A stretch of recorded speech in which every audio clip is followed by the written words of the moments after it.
kabarnya hari ini? Pasti luar biasa dan dahsyat. Nah, Cici Kiara, kita mau ngapain sih hari ini? Hari ini kita mau memuji Tuhan. Memuji Tuhan. Kita mau siapkan hati kita adik-adik untuk memuji nama Tuhan. Kita mau katakan kepada Tuhan Yesus, selamat pagi Bapa. Haleluya.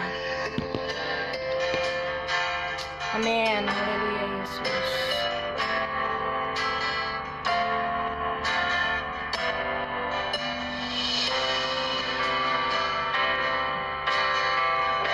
Kita mau katakan kepada Tuhan, selamat pagi Bapa, selamat pagi Yesus, selamat pagi Roh Kudus.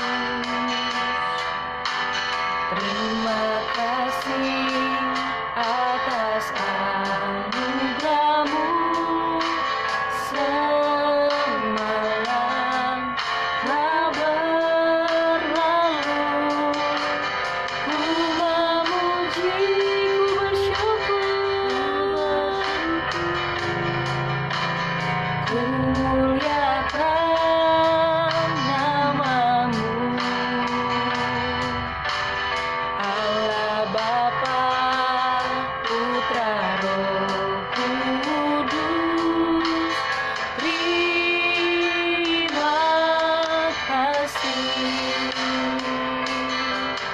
Haleluya. Allah Bapa, Putra, Roh Kudus, kami sembah Engkau Yesus.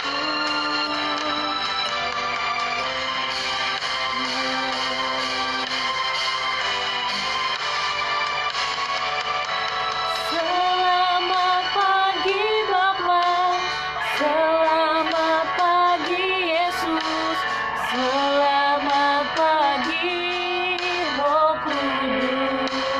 Terima kasih Tuhan, terima kasih atas anugerah-Mu.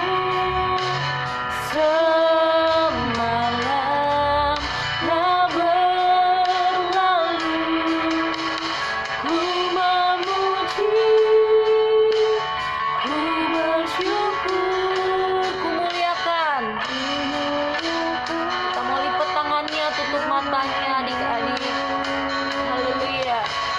Allah Bapa, Putra, Roh Kudus, terima kasih. Allah Bapa, Allah Bapa, Putra, Roh Kudus, terima kasih.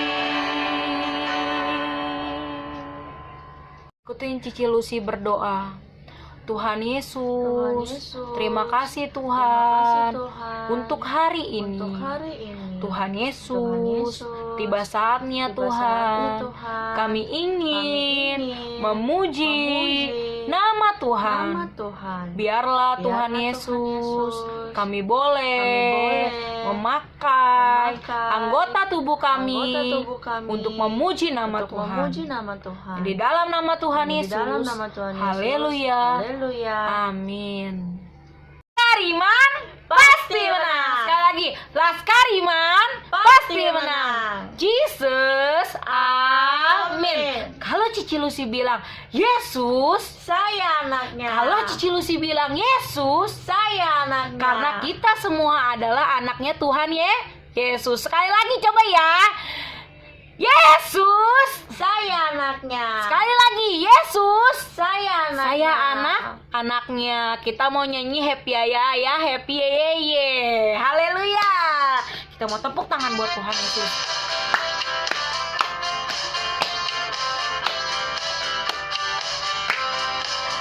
Happy ya, happy ye. Saya senang jadi anak Tuhan. Siang jadi kenangan, malam jadi impian, cintaku semakin mendalam. Tepuk tangannya.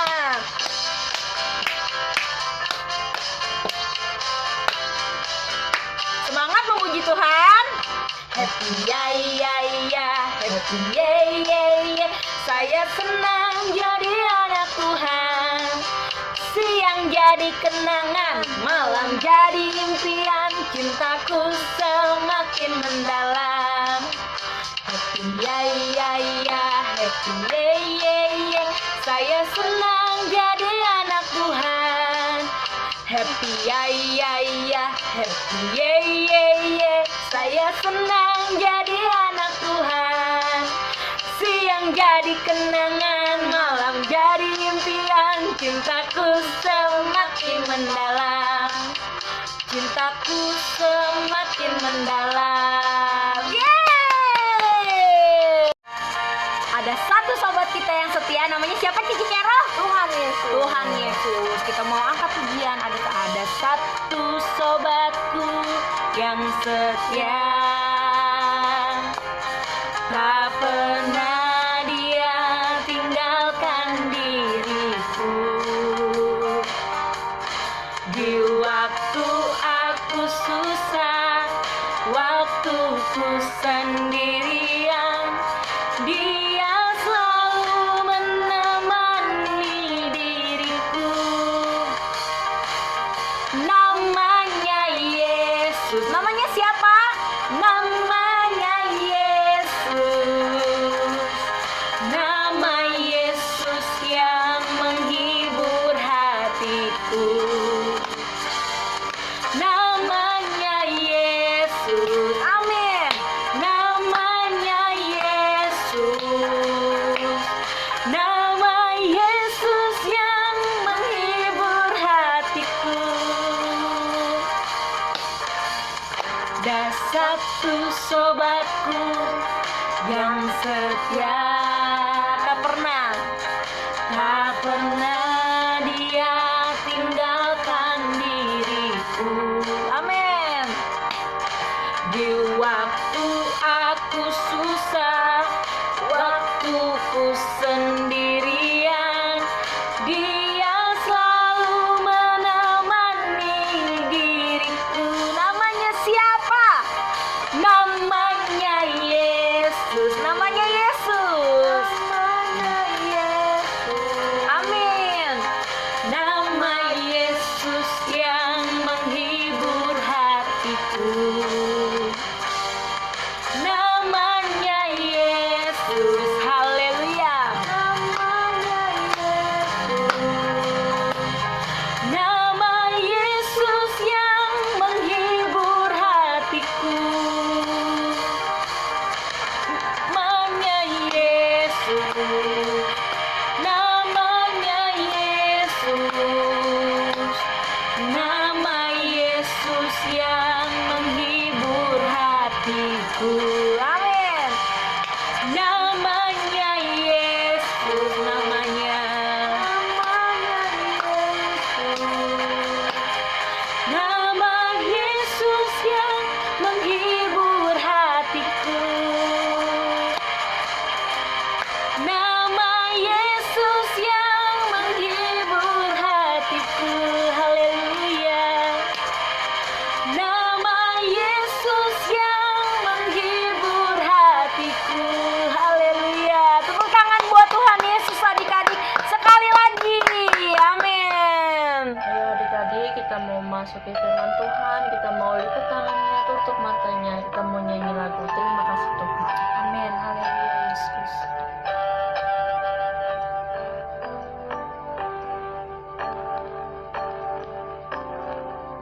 Terima kasih Tuhan untuk kasih setiamu yang ku alami dalam hidupku.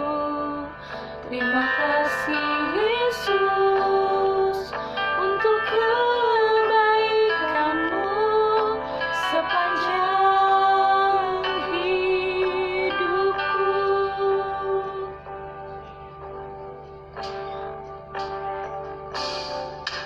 Terima kasih Tuhan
siapkan hati kita adik-adik. Lipat tangannya, tutup matanya. Haleluya Yesus. Kita mau berterima kasih kepada Yesus. Untuk kebaikan-Mu sepanjang hidupku. Terima kasih Yesusku buat anugerah yang Kau beri setiap hari ini. Tuhan adakan syukur bagimu. Terima kasih Yesusku buat anugerah yang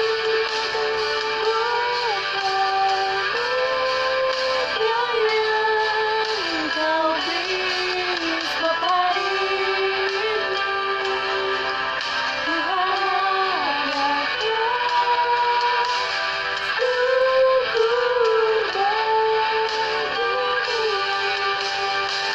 Tuhan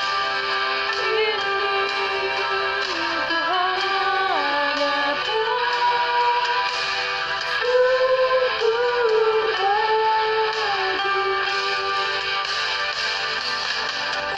setiap hari ini. Tuhan adakan syukur bagimu.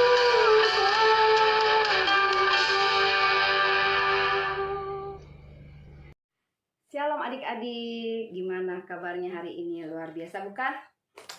Nah, sekarang waktunya kita untuk mendengarkan firman Tuhan ya. Yuk, kita lipat tangannya, tutup matanya. Kita akan mendengarkan firman Tuhan dengan sungguh-sungguh. Tuhan Yesus, terima kasih Tuhan untuk hari ini. Tuhan, saya siap mendengarkan firman-Mu. Ajar saya supaya mengerti dan melakukannya dalam hidup saya.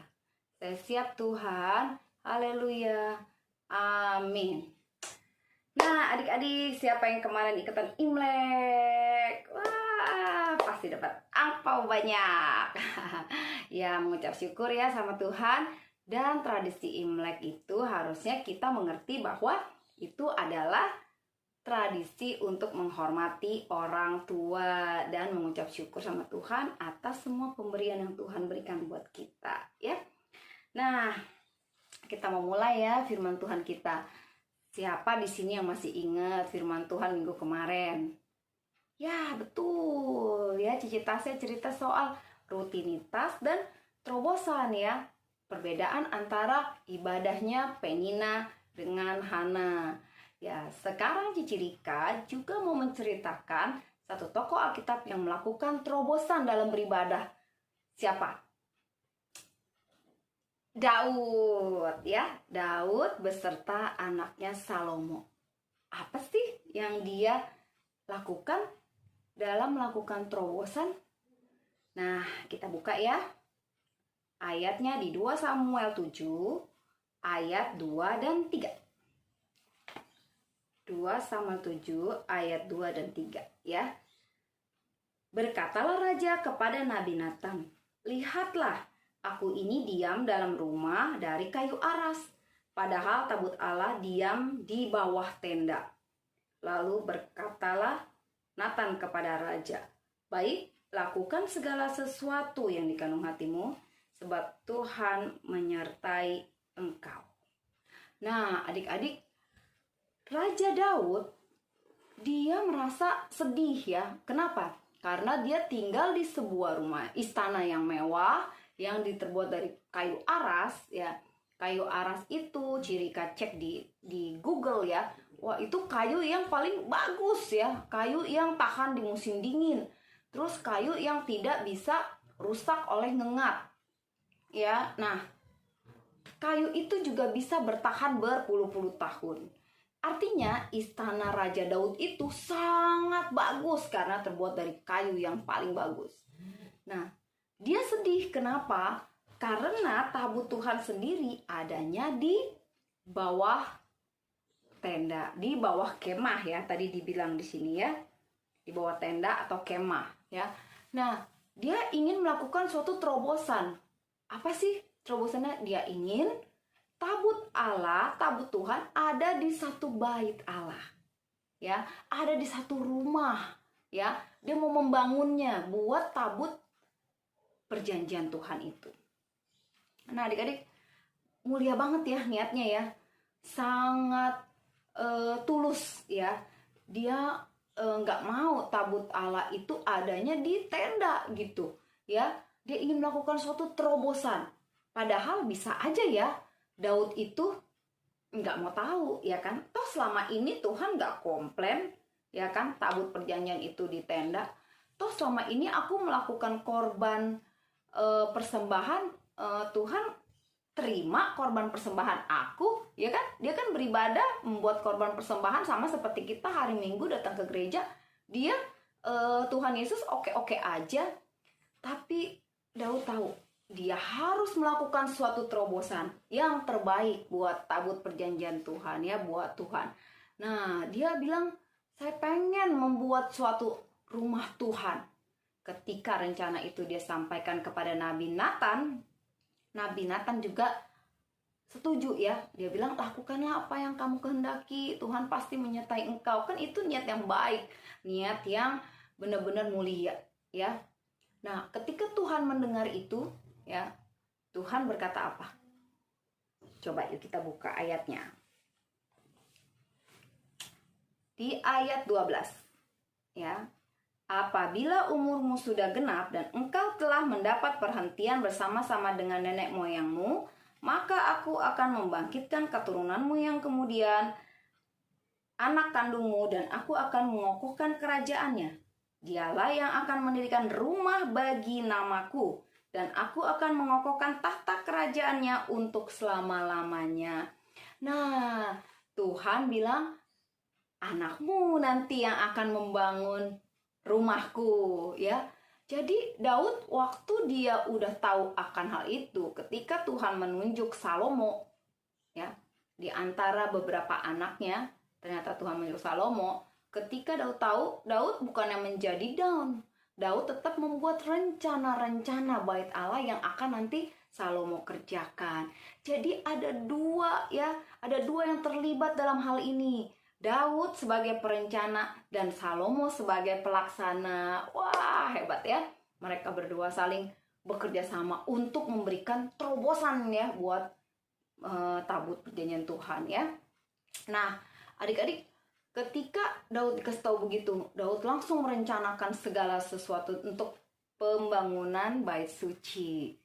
Dan benar, ketika Salomo yang menjadi raja, Salomo menggenapi pembangunan bait suci itu.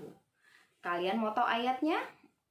Yuk, kita buka yuk di 2 Tawarik 6. Ya. Ayat 3 sampai 11. Kemudian berpalinglah raja lalu memberkati seluruh jemaah Israel sedang segenap jemaah Israel berdiri. Ia berkata, terpujilah Tuhan Allah orang Israel yang telah menyelesaikan dengan tangannya apa yang difirmankannya dengan mulutnya kepada Daud ayahku demikian. Sejak aku membawa umatku keluar dari tanah Mesir, tidak ada kota yang kupilih di antara segala suku Israel untuk mendirikan rumah di sana sebagai tempat kediaman namaku. Dan tidak ada orang yang kupilih untuk menjadi raja atas umatku Israel. Tetapi kemudian aku memilih Yerusalem sebagai tempat kediaman namaku dan memilih Daud untuk berkuasa atas umatku Israel. Ketika Daud ayahku bermaksud mendirikan rumah untuk nama Tuhan Allah Israel, berfirmanlah Tuhan kepadanya, engkau bermaksud mendirikan rumah untuk namaku, dan maksudmu itu memanglah baik. Hanya bukan engkau yang akan mendirikan rumah itu, melainkan anak kandungmu yang akan lahir kelak. Dialah yang akan mendirikan rumah itu untuk namaku. Jadi, Tuhan telah menepati janji yang telah diucapkannya.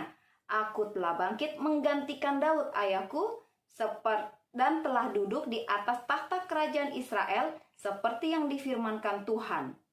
Aku telah mendirikan rumah ini untuk nama Tuhan Allah Israel. Dan telah menempatkan di sana tabut yang memuat perjanjian yang telah diikat Tuhan dengan orang Israel. Nah, adik-adik, Tuhan telah menepati janjinya. Salomo yang mendirikan bait suci, dan Salomo telah melakukan persis apa yang sudah Daud rencanakan, ya, tentang pembangunan bait suci. Nah, adik-adik, dia membangun bait suci itu tidaklah cepat, ya. Di situ dikatakan, kalau adik-adik nanti bisa baca, ya, di 2 Tawarik tadi, itu dia membutuhkan waktu 7,5 tahun. 7,5 tahun untuk mendirikan bait Allah. Salomo memulai mendirikan bait suci di tahun ke-4, bulan kedua, dan selesai di tahun ke-11, bulan ke-8. Jadi ada waktu 7,5 tahun. Wah, lama ya, lama sekali. Tapi dia tekun melakukannya. Dia tekun mendirikan bait suci buat Tuhan. Dia ingin memberikan yang terbaik buat Tuhan, ya. Dia ingin tabut Tuhan itu ada di satu rumah yang bagus, ya. Dia bikin itu semua dilapisi emas. Adik-adik kalau baca di situ di 2 Tawarik 3 tadi, atau di 1 Raja-Raja 6, adik-adik bisa baca itu semua bait Allah itu dilapisi dengan emas, ya. Wah, dahsyat ya terobosan yang dilakukan Daud dan anaknya, ya, Salomo, ya. Daud yang bikin perencanaan. Ceritanya Daud itu kalau sekarang mungkin dibilang arsitek, ya, yang mendesain, yang menggambar. Nah, Salomo yang pelaksananya, yang membangunnya, ya. Nah, adik-adik, bait Allah itu berukuran 60 hasta panjangnya, 20 hasta lebarnya, dan 30 hasta tingginya. Itu setara dengan 27 meter panjangnya, 9 meter lebarnya, dan 13,5 meter tingginya. Wah, hebat ya. Ternyata Daud dan Salomo melakukan suatu terobosan yang dahsyat. Dia ingin melakukan sesuatu yang terbaik buat Tuhan. Dia nggak mau cuma beribadah gitu aja, tapi dia melakukan suatu terobosan, yaitu tabut perjanjian Tuhan diberikan rumah yang bagus. Dia bilang, kalau istanaku bagus, rumah Tuhan juga harus bagus, ya. Nah, adik-adik, dan dia dengan tekun, Salomo dengan tekun 7,5 tahun membangun bait suci. Wah, dahsyat sekali, ya.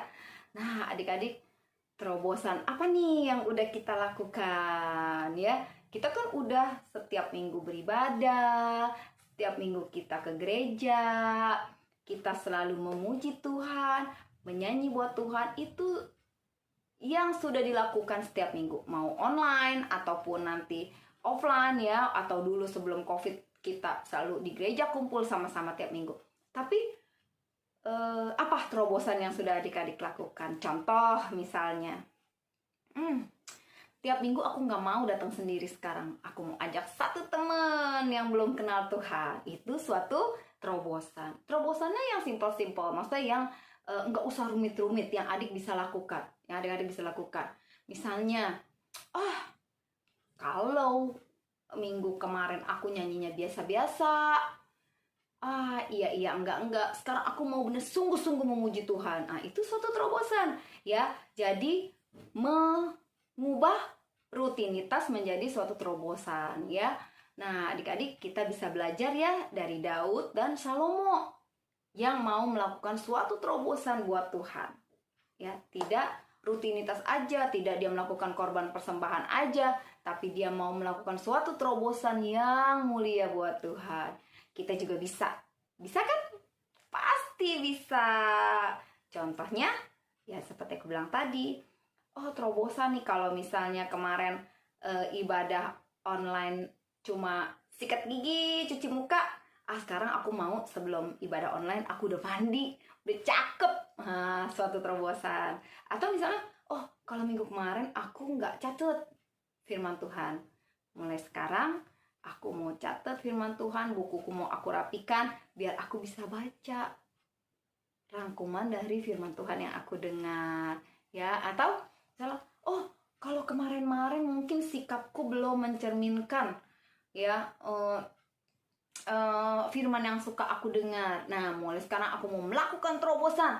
Sikapku akan lebih baik lagi. Sikapku akan menjadi seperti pengikut Tuhan Yesus yang sesungguhnya. Ya, kalian pasti bisa, oke? Yuk, kita mau tutup ibadah kita, ya. Kita akan berdoa. Tuhan, terima kasih untuk firman-Mu Tuhan. Kami mau belajar seperti Daud dan Salomo yang memberikan yang terbaik buat Tuhan, melakukan suatu terobosan yang baik Tuhan. Tuhan, dalam hidup saya, apapun yang bisa saya lakukan, saya mau melakukan terobosan Tuhan buat Engkau. Mungkin Tuhan, saya bisa lebih baik lagi Tuhan mendengarkan firman-Mu. Saya bisa mengajak teman-teman saya ikut ibadah online Tuhan, yang belum ke gereja. Apapun bisa saya lakukan, saya mau melakukannya Tuhan buat Engkau. Terima kasih Tuhan Yesus. Haleluya. Amin. Selamat hari Minggu. Tuhan Yesus berkati. Happy Valentine.